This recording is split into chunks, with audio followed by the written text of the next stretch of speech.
बोले भैया आपको प्रणाम है। धन्यम भागवती वार्ता प्रेत पीड़ा विनश्यति। बोले धन्य है बाबा ये भागवत की कथा, जिन्होंने मुझ जैसे प्रेत को टाल दिया, तार दिया है, वैकुंठ की ओर लगा दिया।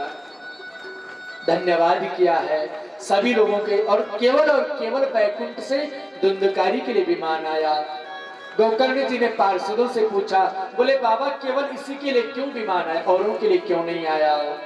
पार्षदों ने कहा कि नैनम देह दया निधेर यद वपुर कर्णो या संस्कृता मनः संधार्यते देवा अंकानाम परयश्रुता। ये बहुत सुंदर लाइन है, सुनने लायक। बोले जो ये कथा में श्रोता बैठे थे ना, इनके किसी के भी कान यहाँ नहीं थे। बोले बाबा कहाँ थे? बोले इनके कान तो और ही कहीं सुन रहे थे। मन ना क्रियते तारम, जो मन था बार बार घर और अंदर, बाहर और अंदर लगा हुआ था, इन्होंने ध्यान से कथा नहीं सुनी। तो बोले जो धुंधकारी था केवल उसी ने ध्यान से कथा सुनी, उसके लिए विमान आया। तो बोले क्या करें? बोले फिर से कथा सुनो। गोकर्ण जी ने अपने सभी गांव वालों को पुनः कथा सुनाई, और अगली बार सारा जो गोकर्ण जी का गांव था सीधे वैकुंठ धाम को गया है। बोले वैकुंठनाथ की। धुंधकारी की कथा का यही मूल उद्देश्य है, यही मुख्य कारण है कि माता पिता की सेवा अवश्य करें। यदि बेटे को ज्यादा लाड प्यार देंगे, ऐसा न हो धुंधकारी बन जाए।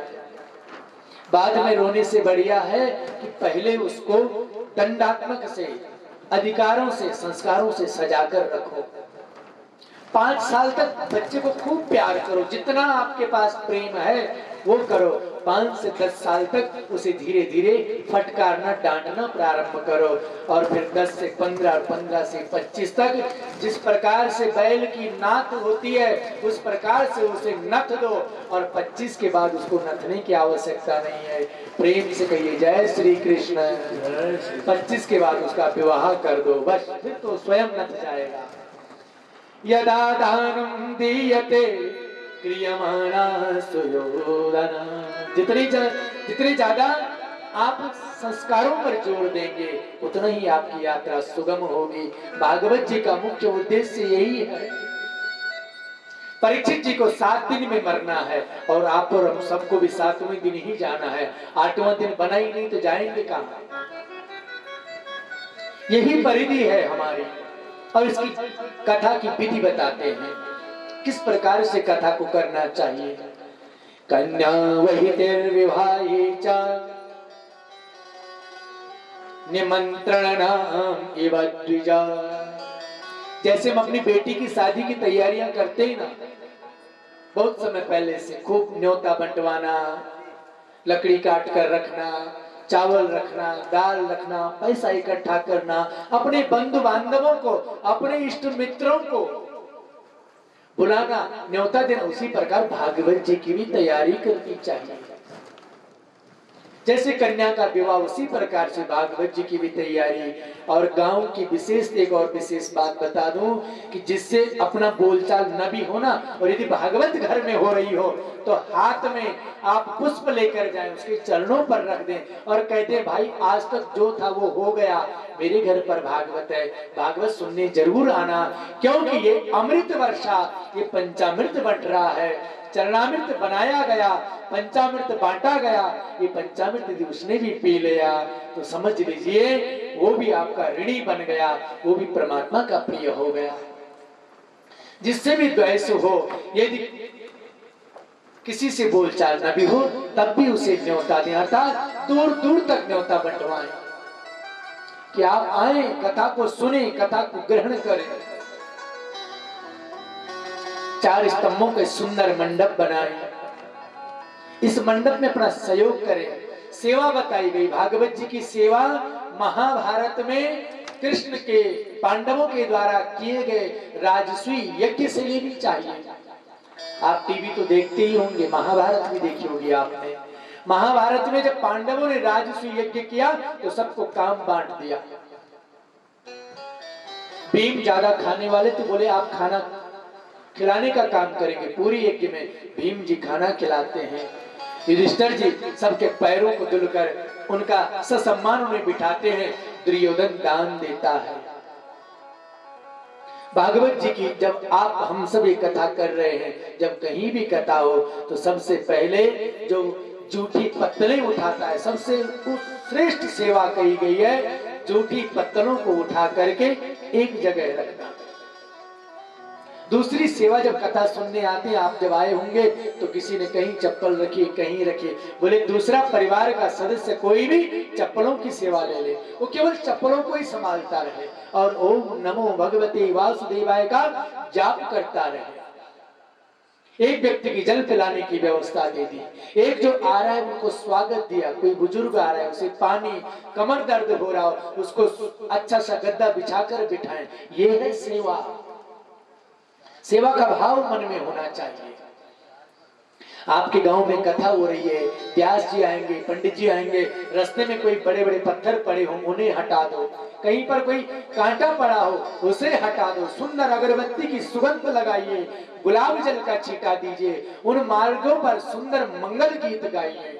ये है परंपरा। इस परंपरा से स्वागत कीजिए भागवत जी का।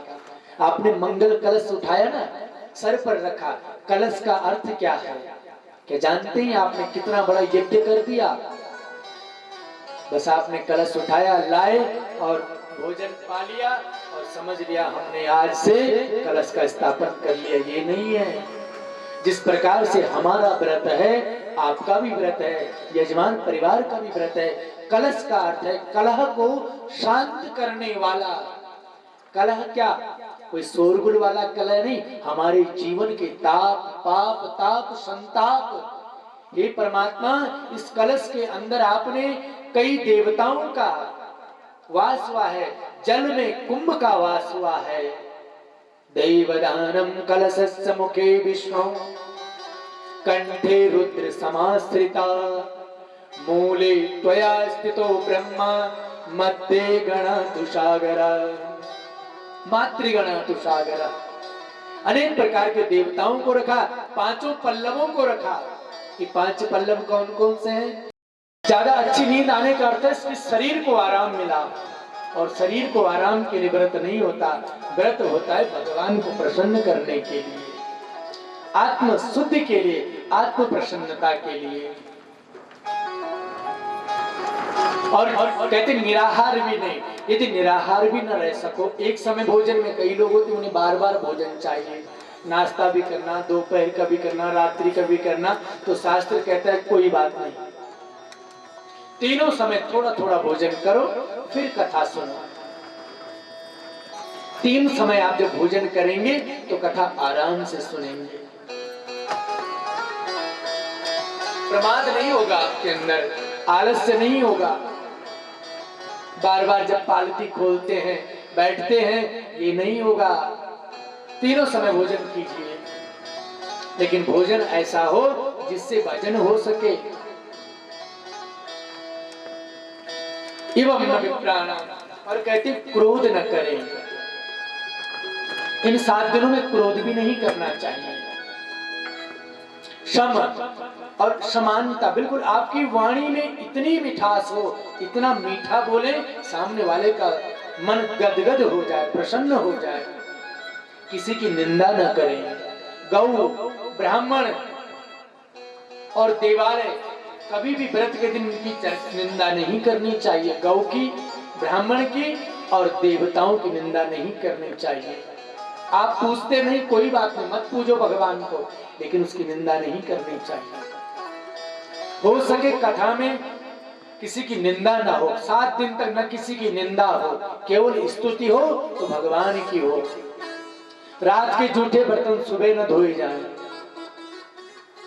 बासी भोजन भी न किया जाए। अब तो एक नियम चल पड़ा, हफ्ते दिन का आटा एक ही दिन गूंद लेते हैं। प्रेम से कहिए जय श्री कृष्ण। बस जितना चाहिए निकालते रहिए फ्रीज से और बनाते रहिए। बासी भोजन होगा तो हृदय में प्रमाद होगा, और हृदय में प्रमाद होगा तो आलस्य होगा, आलस्य होगा तो पाप होगा, और पाप होगा तो दुर्बुद्धि होगी, और दुर्बुद्धि होगी तो पड़ोसी की बातें होंगी, और पड़ोसी की बात होगी तो झगड़ा होगा, झगड़ा होगा तो आपका जीवन सारे जो सत्संग था वो सत्संग से सारा आपका मन हट जाएगा, और आप भगवान की शरण में नहीं जाएंगे, बल्कि आपके अंदर द्वेष, दंभ, झूठ की भावना आ जाएगी। और कहते हैं झूठ भी नहीं बोलना, 7 दिन तक झूठ का भी वास नहीं लेना। इसी मंगल कामना के साथ आप सबको प्रथम दिवस की कथा की ढेर सारी शुभकामनाएं। आज की कथा में आपने श्रवण किया है कि क्या क्या नियम होने चाहिए, क्या क्या विधि होनी चाहिए, क्या क्या नियम होने चाहिए, ये सब आपने श्रवण करें। आइए अपनी वाणी को यहीं पर विराम देते हुए सर्वे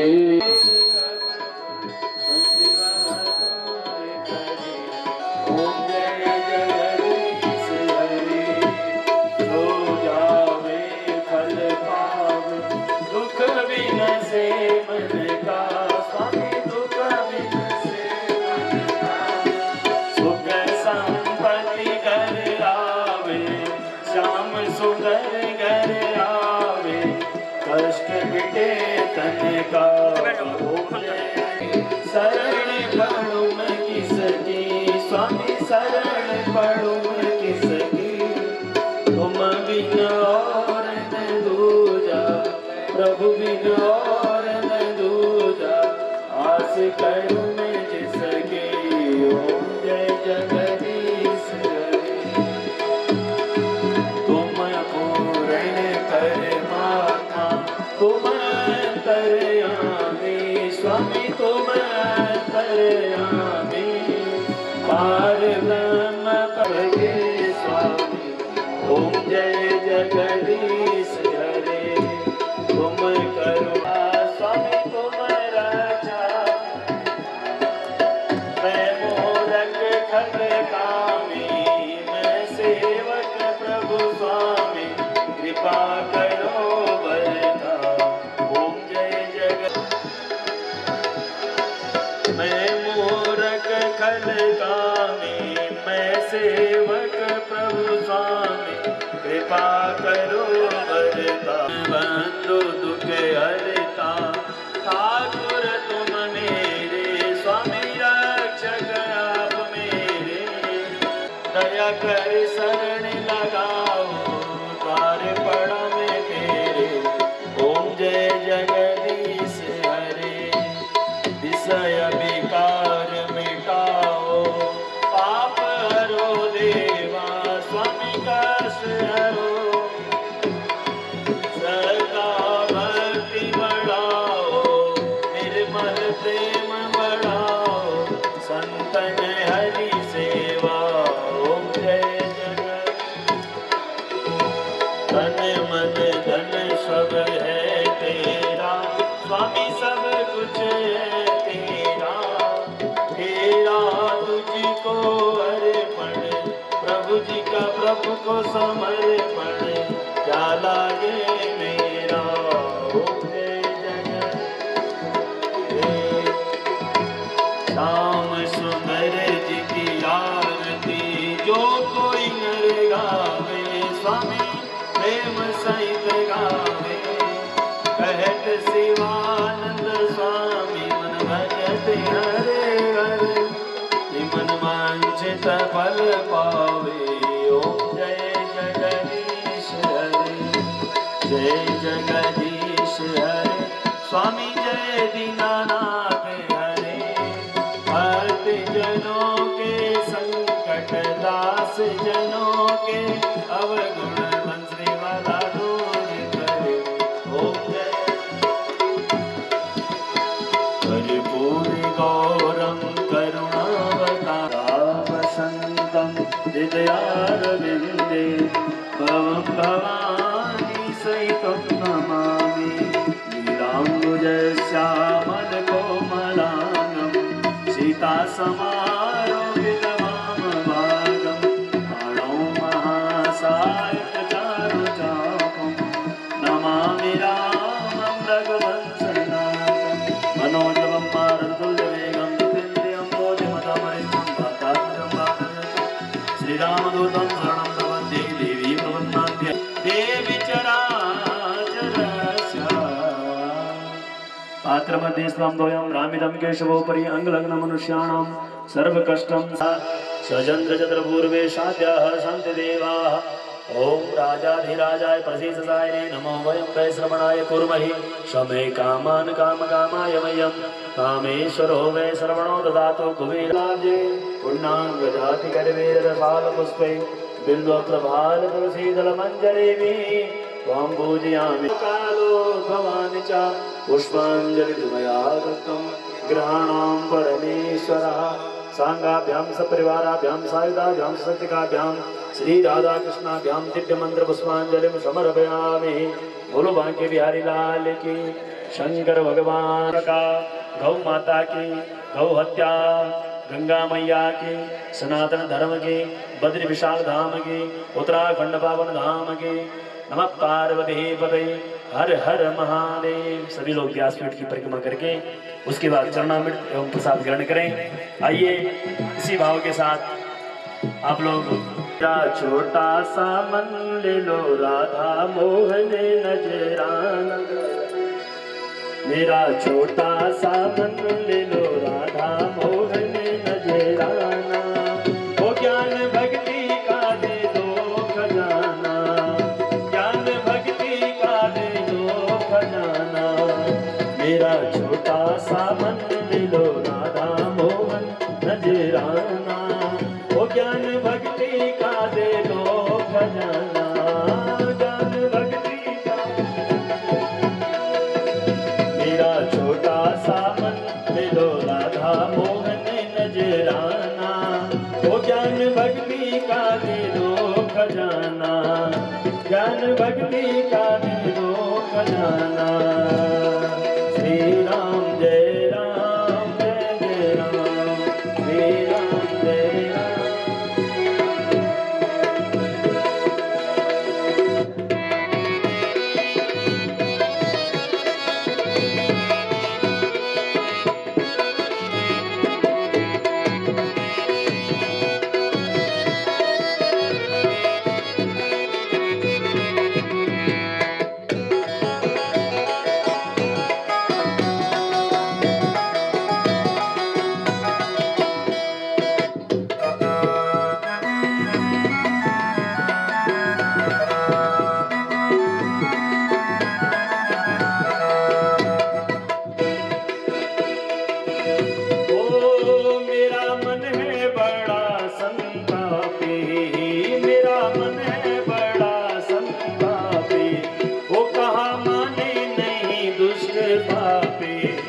कहाँ माने नहीं दुष्ट पापी, ओ मेरा मन बड़ा। श्री राम जय राम जय जय राम, श्री राम श्री राम जय राम जय जय राम, श्री राम जय राम जय जय राम, श्री राम जय राम जय जय राम, श्री राम जय श्री राम जय राम जय जय राम, श्री राम जय राम।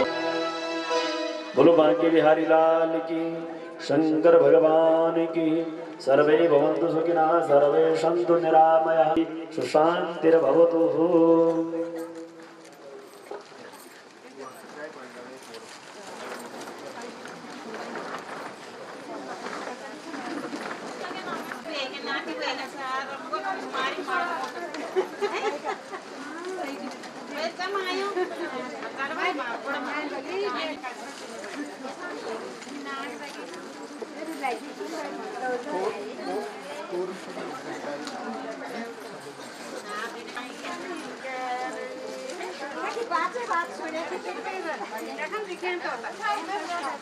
सभी लोग चाय पानी पीते जान।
भक्ति भक्त भगवंत गुरु चतुर्नाम बपुए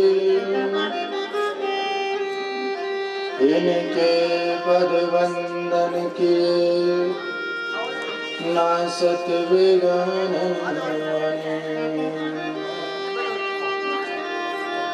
श्री राधा रासेश्वरी रस शेखर घनश्याम घोर सुदोक्ति दूरा नमाम्यहम् अवधपति रामानुजरूपम् नमामि भजामि त्यजस्मान् हे रामरूपम्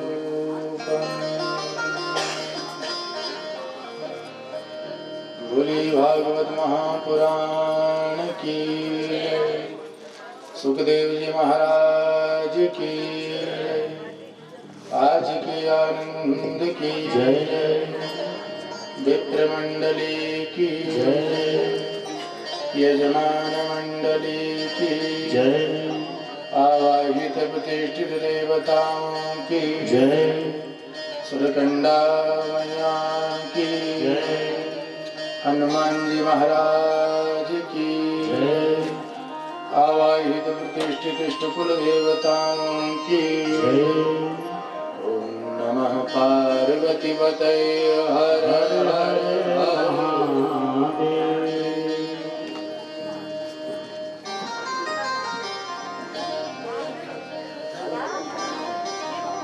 परम मंगलमय परमात्मा की शब्दमयी मूर्ति श्रीमद् भागवत जी में प्रवेश करने से पूर्व आइए नाम संकीर्तन का आश्रय लेंगे। हरे राम राम राम हरे हरे हरे राम हरे राम राम राम हरे हरे हरे कृष्ण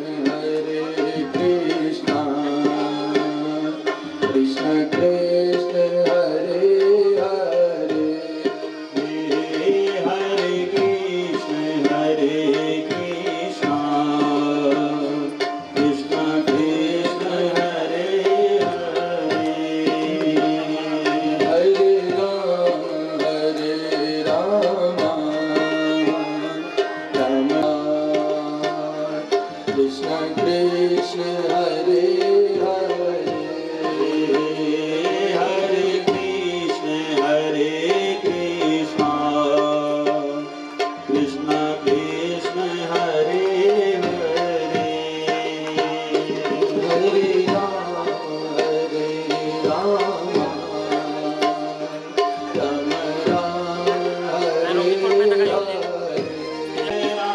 हरे राम हरे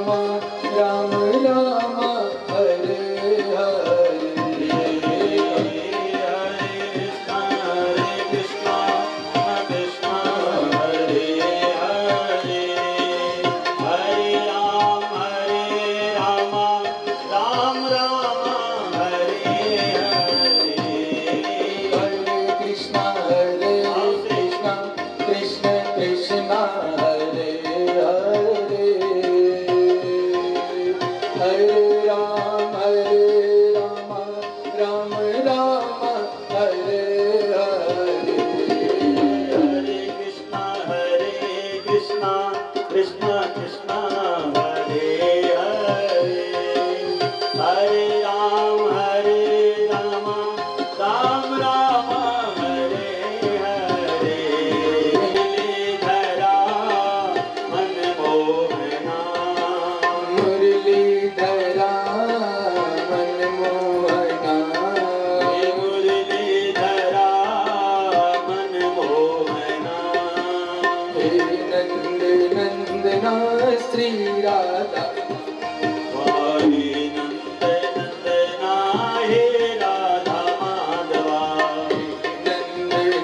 नंदना श्री राधा माधवा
आज के आनंद की सुखदेव जी महाराज की गंगे मैया की भद्र विशाल भगवान की जय जय श्री राम।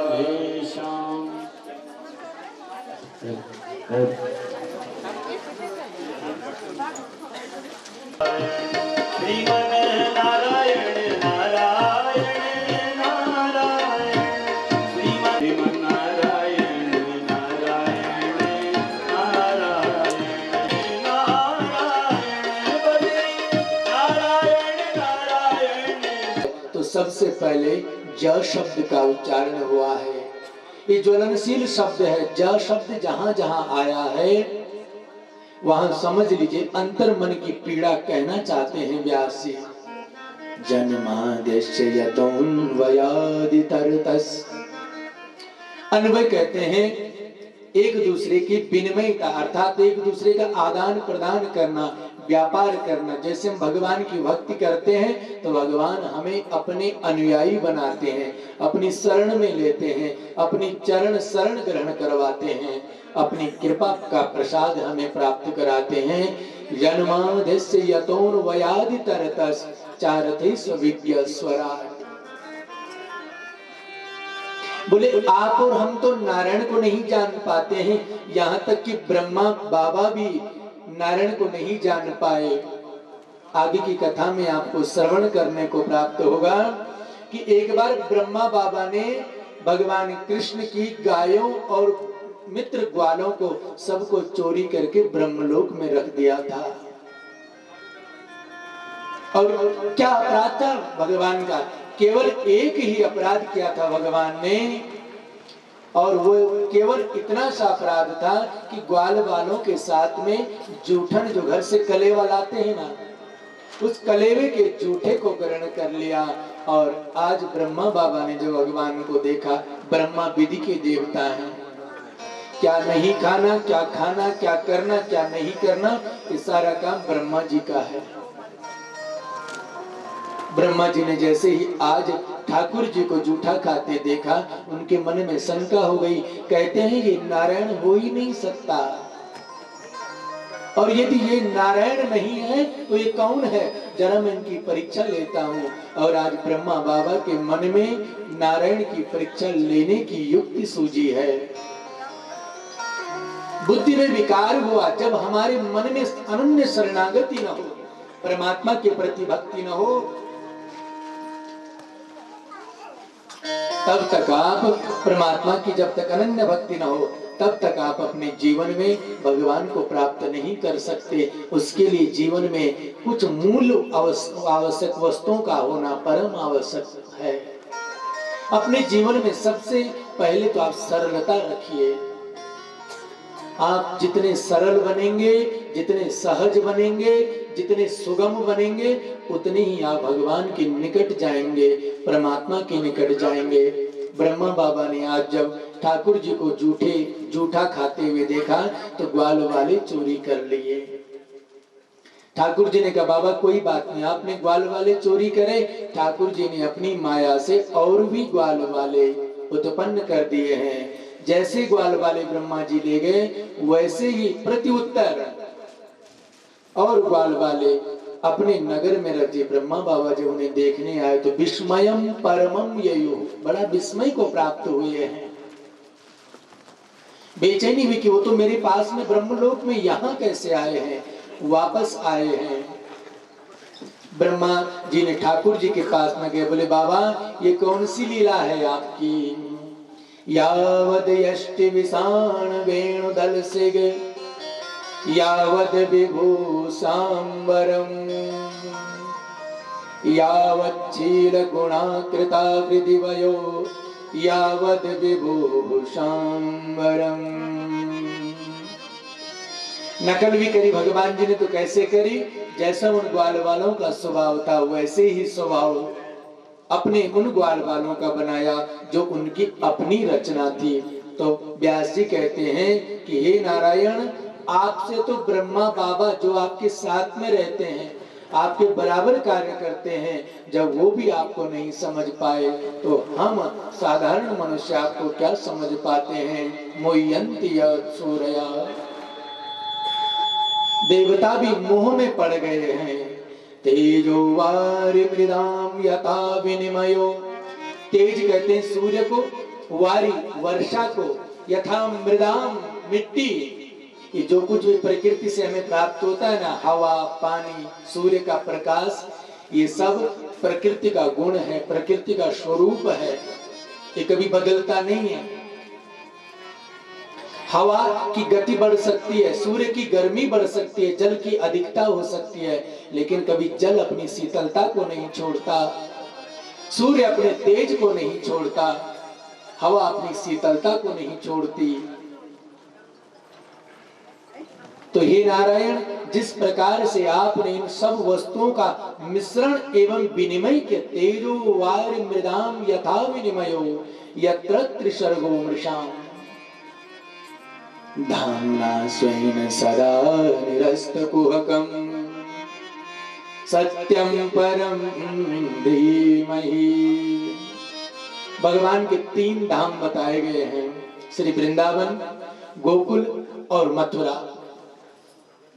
गोकुल में भगवान के और मथुरा, गोकुल और वृंदावन धाम में ठाकुर जी का बचपन गुजरा है, इसलिए उसको भगवान का धाम अर्थात घर कहा गया है। द्वारिका को पुरी कहा गया है, वो पुरियों में श्रेष्ठ है, वहां भगवान का वैभव है, 16,108 रानियां रहती हैं, लेकिन वृंदावन में ठाकुर जी नंगे पैर चलते हैं। इसलिए सुखदेव जी महाराज जी कहते हैं कि धामनाम स्वयं सदा निरस्तकुहकं सत्यम परम धीमहि। ऐसे सत्य स्वरूप परमात्मा को हम और आप प्रणाम करते हैं। धर्मः प्रोजित कैतवोत्र परमो निर्मत्सराणां सतां। धर्म का स्वरूप नारायण को बताया गया है कि धर्म का स्वरूप क्या है। क्या है धर्म? क्या पाठ पूजा करना धर्म है? क्या भगवान की सेवा करना धर्म है? क्या सुबह 1 घंटे 2 घंटे बैठकर पूजा करना धर्म है? या भागवत जी करवाना धर्म है? या पाठ पूजा करवाना धर्म है? बोले धर्म वस्तुतः है क्या? धर्म की परिभाषा पूछी है। धर्म कहते किसे हैं?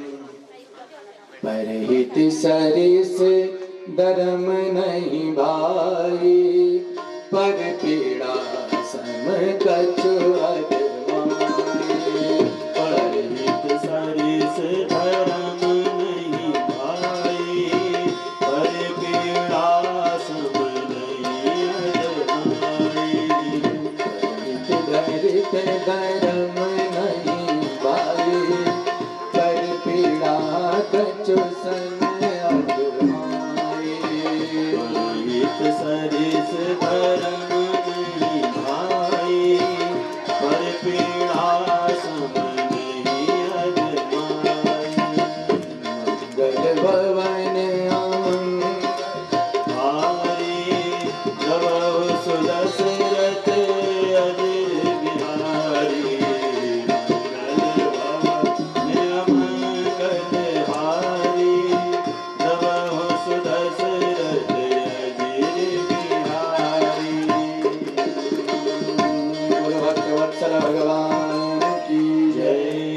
पर हित सरिस धर्म नहीं भाई। अर्थात दूसरे का हित सोचना, दूसरे के बारे में सोचना सबसे बड़ा धर्म बताया गया है। पूजा पाठ सत्कर्म है।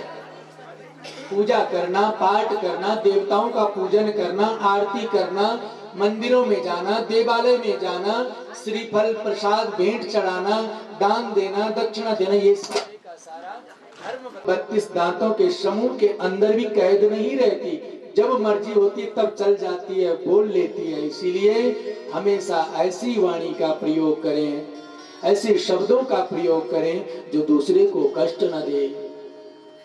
उतनी ही ताकत बुरा बोलने में लगती है और उतनी ही ताकत अच्छा बोलने में लगती है।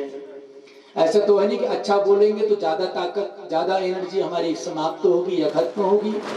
वही हमारा स्वभाव होना चाहिए।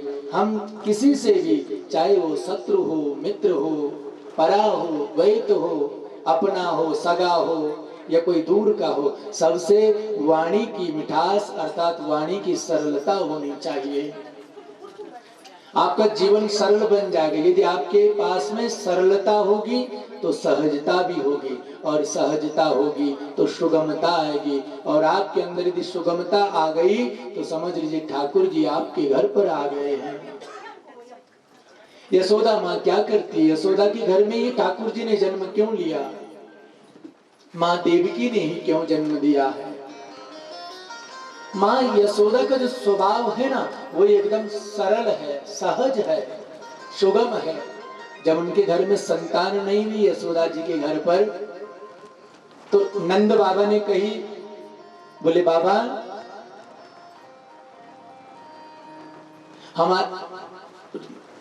यशोदा से कहते हैं नंद बाबा कि देवी कभी आपके मन में क्षोभ नहीं होता कि हमारे घर में संतान नहीं है? लेकिन यशोदा माँ ने बहुत सुंदर जवाब दिया है, गर्ग संहिता में वर्णन मिलता है, नैवं प्राप्यते देहो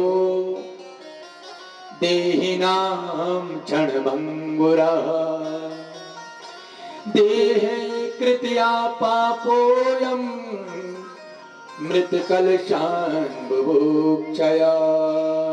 बोले बाबा कोई बात नहीं, आपने कहा ना कि मेरे घर में संतान नहीं। बोले बाबा कोई बात नहीं, संतान नहीं है, लेकिन मेरे घर में सबसे बड़ी कृपा बोले परमात्मा का वास है।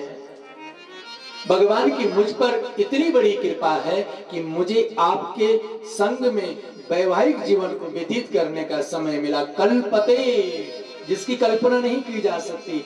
बोले आप जैसा सुंदर पति, सरल पति, कभी झगड़ा नहीं, कभी द्वेष नहीं, आत्मनाम न पुंसाम प्रेम नाम द्वयोर्पिता। तो इतना सरलता जब यशोदा माँ के अंदर में है तो उनके घर में नारायण स्वयं चलकर आए हैं। देवकी का त्याग देखिए, 7 बच्चों को, 6 बच्चों को अपने सामने ही कंस को ले जाते, मारते हुए देखा, लेकिन धैर्य नहीं खोया। आज हमारे बच्चे को जरा सा स्कूल में गुरुजी कुछ कह दे तो हम गुरुजी से लड़ने चले जाते हैं। गांव में कोई हमारे बच्चे को डांट ले तो हम उसे डांटने चले जाते हैं। ये वो देवकी है जिसके घर में ठाकुर जी आए हैं, भगवान ने जन्म लिया है। उस देवकी के 6 बच्चों को कंस ने मार दिया, लेकिन वो फिर भी मुख से कुछ नहीं बोली। हा नाथ रमणा नाथ क्वासि दुखम भवे प्रभो। वो हर बार एक ही बात कहती है कि हो सकता है मेरी किस्मत में, मेरे भाग्य में यही दुख लिखा हो। ये है सरलता, ये है सहजता।